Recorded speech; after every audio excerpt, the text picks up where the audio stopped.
brand new body parts materialize. When my guest sings over people, miracles break out. If you need a miracle or a healing, I expect you to receive your miracle as my guest sings over you. Hello, Sid Roth here. Welcome to my world where it's naturally supernatural. My guest, Kevin Dedmon, has such a gift. In fact, I was recently in Sedona, Arizona, speaking, and there was a man that moves in tremendous miracles by the name of Bill Johnson. And I saw so many, I've never seen so many healings at one time. It was like poof, and just miracles broke out all over the place. And when I heard what he had to say about my guest, Kevin Dedmon, he said that Kevin moves in one of the greatest miracle anointings he has ever witnessed. I had to have him as a guest. Kevin has prayed for people without a jawbone, and they've gotten jawbones. He's prayed for people without a thumb, where it was amputated, and watched the thumb grow out, including the nail. I mean, Kevin, these are outrageous miracles, and the amazing thing is, you were almost tricked out of this. At a young age, you became a believer in the Messiah, but you immediately moved in praying for people to be healed. Why? Well, I started reading the Bible for the first time, and I started reading about what Jesus did, and I just assumed that that was what you were supposed to do as a Christian. So I used to go around hitchhiking and picking up hitchhikers, and then I would minister to them and pray for them for healing and see them healed, and I thought everybody should do that. Tell me one that comes to mind, one of the first ones. Well, I was witnessing at a park, and I came across some young men about my same age, and I walked up to this group of guys, and one of the guys had a broken arm, and he had a cast on, and it was a soft cast. And I said, okay, well, either if God heals your arm, you have to believe in Jesus. If he doesn't heal your arm, you can all beat me up. We have a word for that called chutzpah. That means nerve. That is chutzpah. Well, God healed his arm, and about 4 of them gave their lives to Jesus right there on the spot. And I just thought that was normal. Okay, so he becomes normal, and all of a sudden, he bumps into someone he prays for. He's sure this person is going to be healed because all the pastors in town are saying, go pray for some of our people, even though he's normal. Maybe they weren't, and they keep getting healed. But this one woman he prayed for had cancer, and she died. It devastated you, Kevin. It really did. I thought I killed her. Yeah, I did. I thought I killed her because I didn't have enough faith, or I wasn't gifted enough. Even though I had been healing people everywhere, and the pastors in the community in which I was doing all of this, they saw something in me, and so they invited me to come and pray for this woman because I had faith, and I was seeing results, and when it didn't happen, I thought I killed her. And you know, he's not kidding. It was so devastating him that for the next 20 years, he said, I guess I'm not supposed to pray for someone. That's right. Someone else is supposed to do it. But then you had problems with your son. He was drinking a little bit, and you were at your wit's end, and your wife said, enough is enough. There's a move of God's Spirit, a revival in Brownsville and Pensacola, Florida, and your son had to go there. He went there, and then your wife gets a phone call from there, and you figure, oh, he's really messed up. Well, the youth pastor called my wife, and my wife then called me and said, she's crying, Kevin, it's Chad. And I'm, oh my goodness, what are we going to do now? Because we had tried everything. He was actually dealing drugs out of our house. And so we were dealing with all sorts of issues. And we had sent him to Brownsville as a last resort. And she said, oh, Kevin, the youth pastor called and said that Chad's been crying for 24 straight hours, and then he's been laughing for 24 straight hours, and he's never seen anything like this before. He's been totally transformed. And sure enough, he came back and he was completely transformed. He was a new person. And it was such a transformation that Kevin and his wife were kind of provoked to jealousy, so they went out to Brownsville. What happened to you? Well, we had to go out and find out what had happened to him, and we went out there, and a similar kind of thing happened to us in that we caught a vision for what we were born for, what we were made for. We saw revival taking place, people getting healed, getting saved, getting set free, part of a community that was just on fire for God with passion towards God. But you still feel that you can't pray for someone, so he gets home and he has someone that is a biker that he's letting stay at his home. The guy had surgery and it didn't work out too well, and he was in terrific pain. So right after he gets home, Kevin's having a meeting, and the guy yells from the bedroom, "I'm in pain," and he comes down and he asks for prayer, but you don't pray for people, so what happened? Well, I looked around the room to see if there was anybody else who had the gift of faith, and nobody else in the room had a gift as far as I knew, and he was pleading, crying, asking me to pray for him. So just out of duty, I decided, okay, well, I'll pray for you. And as I did, a fire came in my hand and came on his back at the same moment. And this man who had been debilitated for 6 months, had surgery, the whole bit, was totally bedridden, got up and started jumping all around the room, yelling out, "I'm healed, I'm healed, I'm healed." I had fire go through my back, and then several others got healed on the same evening. But what did, I mean, for 20 years you said, I don't have any gift, I'm not going to pray for people, and all of a sudden, what's going on inside of Kevin? I'm like, oh my gosh, what is going on here? And my hand is still on fire, and so I'm putting it on other people, and I'm thinking, this is amazing. Well, let me tell you something that's even more amazing than that. Kevin has a passion for you to be able to do this. We're told, actually scientists have found, that when people have deadly diseases like cancer, and they start laughing, they get healed. There is, well, I'm reminded of the scripture that says, a merry heart is good medicine. My guest, Kevin, laughs over people, and people get new body parts. Tell me about the person that got the new kidney. Well, I was in Miami, Florida, doing a healing conference, and the first night, the ushers brought up a woman and asked, well, can you pray for her for healing?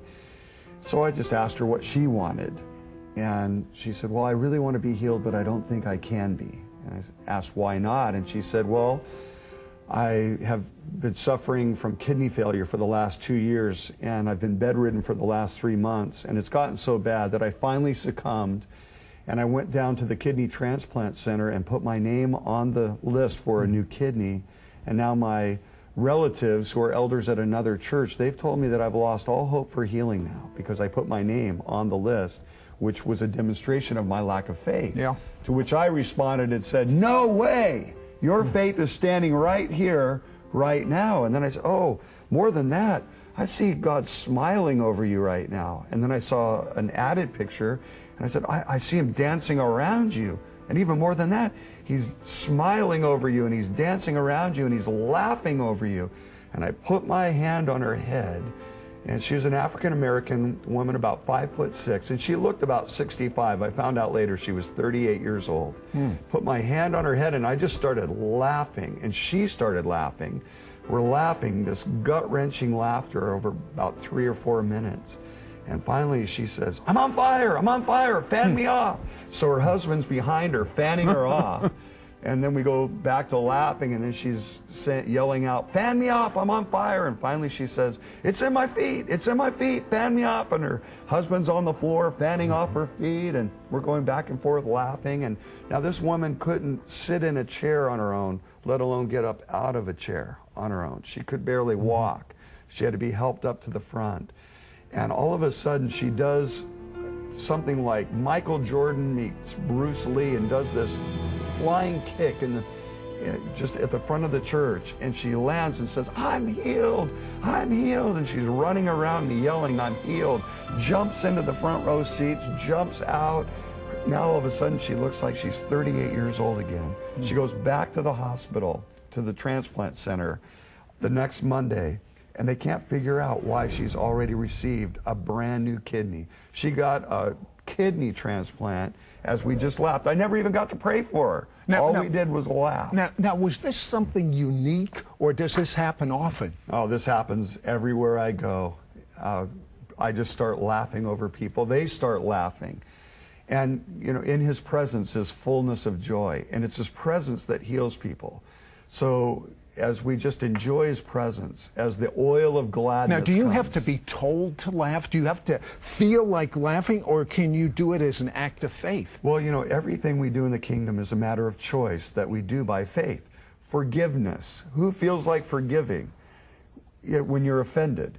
You know, it's like, I don't want to forgive you. I want God's wrath to come upon you. Well, no, you need to forgive because it's right. But I don't feel like forgiving. Okay, well, I'm going to make a choice by faith because it's right in the kingdom to forgive. I forgive you. Oh, the heavens just opened up again.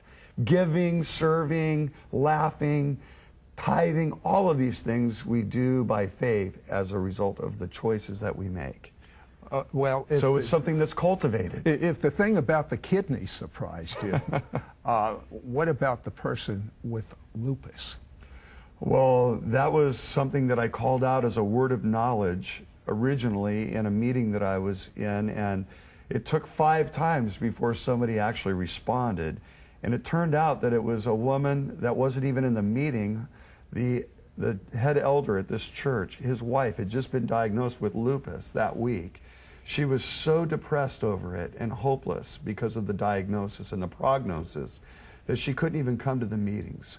So we got her on the cell phone, and I called her at home, and I just began to release the presence of God over the phone, and we started laughing. Both of us started laughing over the phone. I put it on speakerphone. The whole church erupted in laughter. Laughter is contagious. It is. It really is. In fact, you know, we're told, sociologists tells us that if we laugh in public, it'll change the environment. And I think that's how we can actually bring God's presence into an atmosphere, is through the joy of the Lord. And so we all started laughing, and she began to feel heat going through her whole body, and all of the pain left until she was completely healed. Her husband, when he got home, saw such a change in his wife. They ended up laughing for 2 solid hours till about 1 in the morning. This is on a Saturday night. She comes back Sunday morning. Both services, she gets up and shares the testimony, how she is now completely healed. And I was just back in the church just recently, and she sends me little gifts all the time, her and her husband, and she was just so thankful. It's been about 2.5 years since she's been healed now. And then I shared the testimony in the next church that I went to, and it turned out that a woman came up holding a cell phone saying, my daughter is on the phone, and she has the same name, and she has the same disease. Can you heal her? She's in Mississippi. So right there over the cell phone, because of the testimony, this woman gets healed over the cell phone as we laugh over her, and then 3 other people on cell phones that night get healed of lupus. Kevin, I have to ask you, you walk in an astounding gift of miracles, but what about me? What about you? Can everyone walk in miracles, in your opinion? Well, listen, if I can do this stuff, anyone can do this stuff. And that's what I've learned. In fact, being at Bethel Church and under Bill Johnson and Chris Valentin, we've learned that any one of us can walk in the kingdom reality. You are so filled with the presence of God that your wife is having a hives, but you know, you hear hives, you know, oh, so what? But it was bad. It really was. She had to get up 2-3 times in the middle of the night, take a hot bath to get any kind of relief. And we went to every dermatologist we could go to. We had people pray for her. And one night I'm sleeping, and in my sleep, I don't even remember doing it, but I just reached my hand over, put my hand on her stomach, and a fire just went through her whole body, and she was completely healed that night.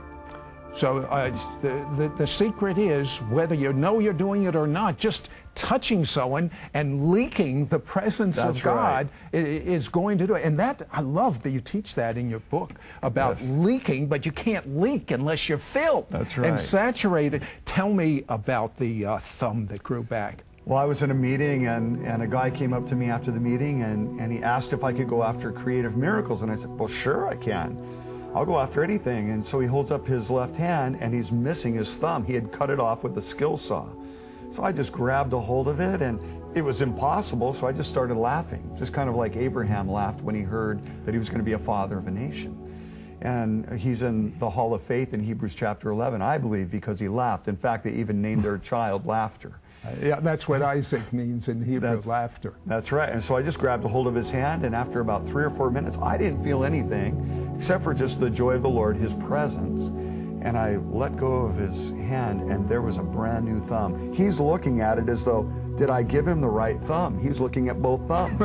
And he finally just starts jumping all over the place. I've got a new thumb. And then I had a few of our team members come over and give him a new thumbnail.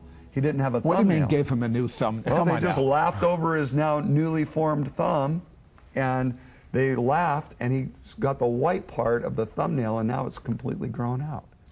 But you know what I love? I mean, he talks about things I've never seen before. How about singing? Tell me about someone that was healed when you sang over them. Well, it was crazy. I was praying over a woman who had been pretty debilitated. She couldn't walk more than 10 feet at a time, and she had been debilitated for about 5 years through a surgery procedure that had been botched a little bit. And so I had this song that came into my mind. It's a secular song that you'd hear on a radio station playing secular music. And I knew I couldn't sing this song over her. It's the end of your world as you know it. So I just changed the lyrics in my mind because I really felt like the Holy Spirit gave me that song as a prophetic strategy of what God wanted to do to heal this woman. So I changed the lyrics and I sang it over her, and then I had her sing it over herself, and she was completely healed. That's interesting. Not only did you sing it over her, but he asked her to sing it over herself. Would you sing that over the audience right now? I will. It's a pretty simple song. I'm not a vocalist, so this goes to show that anything we do that's prompted by faith, whether or not we have a talent for it or not, can be totally effective in releasing the kingdom of God. So here we go. And I want the audience then to know that as I sing this, you can take this for yourself. So here we go. It's the end of your pain as you know it. It's the end of your pain as you know it. It's the end of your pain as you know it. And you feel fine. And now sing it over yourself. It's the end of my pain as I know it. It's the end of my pain as I know it. It's the end of my pain as I know it, and I feel fine. You know, it's just like the laughter. Yeah. It's just like the singing. It releases the healing presence of God. It does. As soon as this woman sang this song over herself, she was immediately healed. She went home. Her family loaded up in the minivan and followed her as she ran a complete mile at 11 o'clock at night. And how long has she not been able to? 5 years. She wasn't able to do that. 5 years. She wasn't able to walk more than 10 feet in 5 years at a time.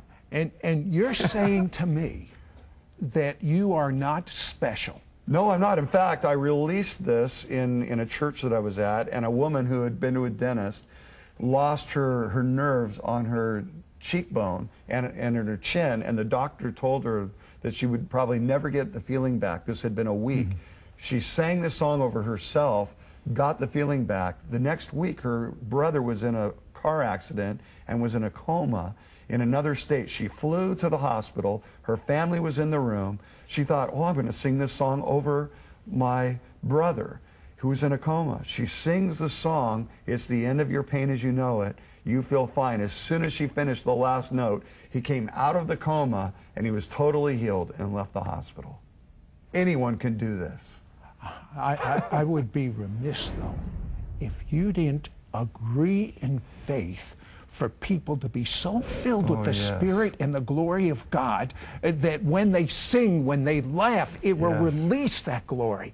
Pray for them right now. Well, I release confidence that you already have all you need And God has given you everything in His presence to release His kingdom on yourself and other people around you. I want to encourage you, it's not about a formula, it's about a relationship. It's about encountering His presence. It's about encountering His goodness. So I release the goodness of God over you, His good mood, the laughter of heaven. He who is enthroned in the heavens laughs. And so I release what is in heaven into your life here on earth.